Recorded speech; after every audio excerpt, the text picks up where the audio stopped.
Alright, so I was kind of like poking around, looking through this. So I noticed that, so I checked the fuses, and you can tell obviously this one's different from this one. This is because this one's my fuse. This is for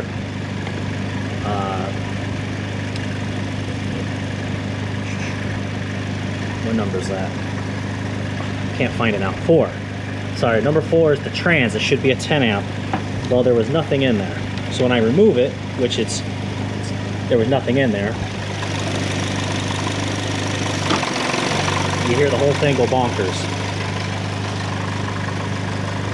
And now it's back better again. Now I noticed that when I was pulling it into the garage, that when I put it in drive, it went to drive, but I can only go like 2 miles an hour. So that was very strange to me. Now I had a bunch of non-coms in there. So let's get this thing to read the transmission again. Get rid of that light for you.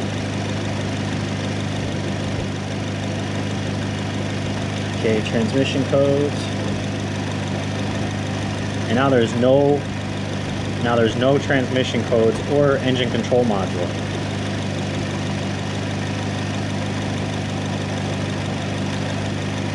Which is kind of odd.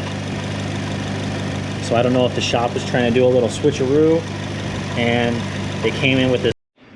Of course, GoPro battery died. So make long story short, I'm gonna go ahead and call this one fixed. Been driving it around for 2 days now, just constant driving, and I've had absolutely zero issues. I mean, besides the other issues that we already know about. There's an evap leak, which it's a Malibu, guaranteed it's the purge solenoid.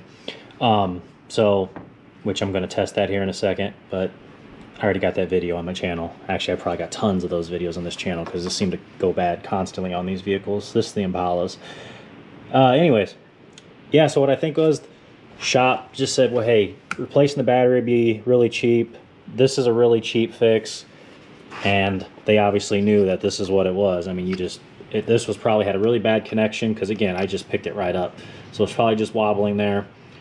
And then they said, well, take out some fuses, that way the car is undrivable, and that way the customer would have to buy a new computer, which again, unfortunately, they said we need a new computer, so we ordered a new computer they didn't want to test it until afterwards, and now they're stuck with it because they're non-refundable. They're already programmed. So anyways, I'll leave a link in the description for the place I use to get all my body control modules, transmission control modules. I'll put the link down there where you can get everything. Brand new battery, these little shims that you can put in here to make your battery nice and tight.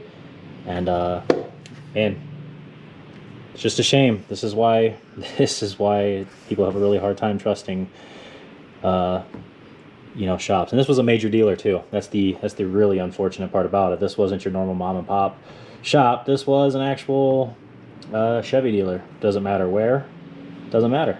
Can't say their name anyways, but it's just a shame. That's where I'm gonna end this one. Thanks for watching.